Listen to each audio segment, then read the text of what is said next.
My name is Darnell Rankins, uh, born and raised Pittsburgh, Pennsylvania, Homewood, the community that I grew up, worst community in the city of Pittsburgh, now residing in the suburbs of Washington, D.C., doing this out of love and support for my brother, my partner, Carlos Gomez.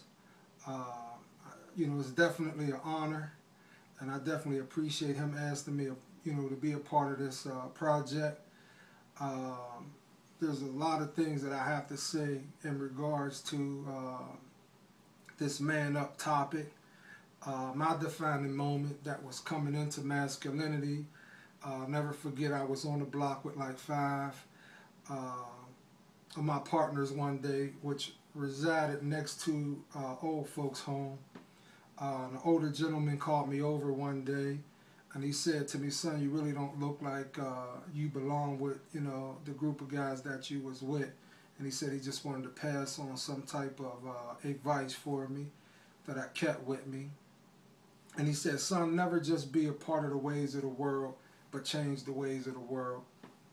I took that and always applied that to life.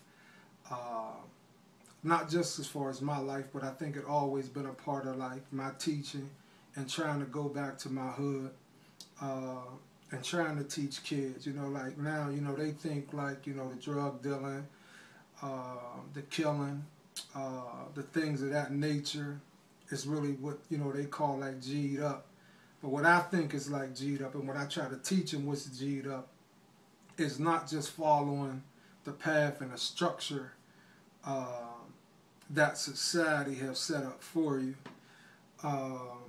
but to create your own path. You know what I mean? The path that nobody planned for you, no expectations for you. Those roads that ain't cleared for you, that leads into, these prisons and into, the grave and things of that nature. Which I think leads me into, how we teach our kids now to be masculine. I think we have to get out of the ways of teaching our boys, especially, who turn into men, not to show emotions and not to cry.